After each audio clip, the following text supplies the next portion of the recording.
Gencatan senjata di jalur Gaza kembali di ujung tanduk. Hamas menuduh Israel sebagai pihak yang menghambat perdamaian. Di sisi lain, Israel tetap bersikukuh pada tuntutannya. Hamas harus dibubarkan. Lalu, siapa sebenarnya yang tak mau damai? Apakah perang akan terus berlanjut? Dan apa peran Qatar sebagai mediator dalam negosiasi ini? Perang antara Israel dan Hamas telah berlangsung selama berbulan-bulan, menyebabkan kehancuran besar di jalur Gaza dan memicu krisis kemanusiaan yang parah.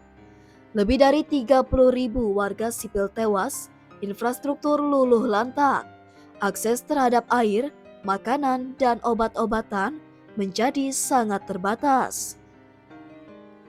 Sejak awal Juli 2025, negosiasi tak langsung antara Israel dan Hamas kembali digelar di Doha, ibu kota Qatar. Perundingan ini difasilitasi oleh Qatar dan Mesir dengan dukungan Amerika Serikat. Targetnya sederhana tapi penting. Gencatan senjata selama 60 hari, pembebasan 10 sandera Israel, akses bantuan kemanusiaan ke Gaza. Tapi, kenyataannya jauh dari kata sederhana. Jumat 18 Juli 2025, dalam pernyataan video yang dirilis ke publik, juru bicara sayap bersenjata Hamas Abu Ubaidah menyampaikan tudingan keras terhadap Israel. Kami selalu mengusulkan kesepakatan komprehensif yang akan memulangkan semua sandera sekaligus. Tapi Israel selalu menolak.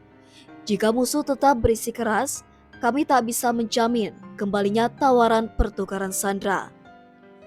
Hamas menuduh Israel ingin mengambil keuntungan dari proses ini tanpa memberikan jaminan keamanan, tanpa penarikan pasukan, dan tanpa solusi jangka panjang. Mereka menginginkan hal-hal konkret, penarikan penuh pasukan Israel dari Gaza, jaminan perdamaian permanen, pembukaan penuh jalur bantuan kemanusiaan. Bagaimana dengan Israel? Pemerintah Tel Aviv menolak proposal Hamas karena dianggap tidak menjamin keamanan jangka panjang.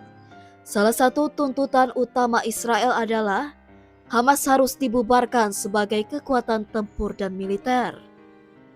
Bagi Israel, selama Hamas masih berdiri, ancaman terhadap warga sipil akan terus ada. Mereka juga menolak penarikan pasukan secara penuh dari Gaza sebelum ada jaminan keamanan. Masalahnya, tuntutan kedua pihak ini saling bertolak belakang. Israel ingin jaminan keamanan mutlak, Hamas ingin pembebasan total wilayah Gaza. Qatar, negara kecil namun kaya di Teluk, berperan penting sebagai mediator. Juru bicara Kementerian Luar Negeri Qatar, Majed Al-Ansari, mengatakan bahwa perundingan masih dalam tahap pertama. Meski begitu, ia menolak menyebut progres ini buntu. Tidak ada tenggat waktu, tidak ada tekanan terbuka.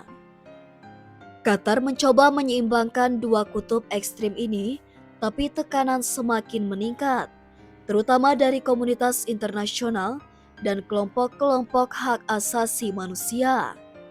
Sementara negosiasi macet, rakyat Gaza terus menjadi korban. Menurut UNICEF, rata-rata 28 anak di Gaza tewas setiap hari selama 2 tahun terakhir akibat konflik. Masyarakat internasional mulai kehilangan kesabaran. Desakan terhadap kedua belah pihak untuk menyepakati jeda kemanusiaan semakin kuat. Namun, apakah itu cukup?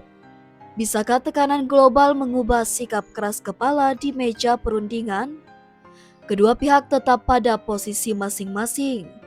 Hamas menginginkan jaminan kemerdekaan, Israel menuntut keamanan mutlak dan pembubaran musuhnya. Jika tidak ada kemajuan dalam beberapa hari ke depan, banyak analis khawatir bahwa tawaran pertukaran 10 sandera bisa ditarik sepenuhnya. Dan bila itu terjadi, perang bisa kembali berkobar lebih dahsyat. Pertanyaannya kini adalah, apakah gencatan senjata Gaza masih mungkin terwujud? Ataukah perundingan ini hanya akan menjadi Lembaran gagal dalam sejarah panjang konflik Israel-Palestina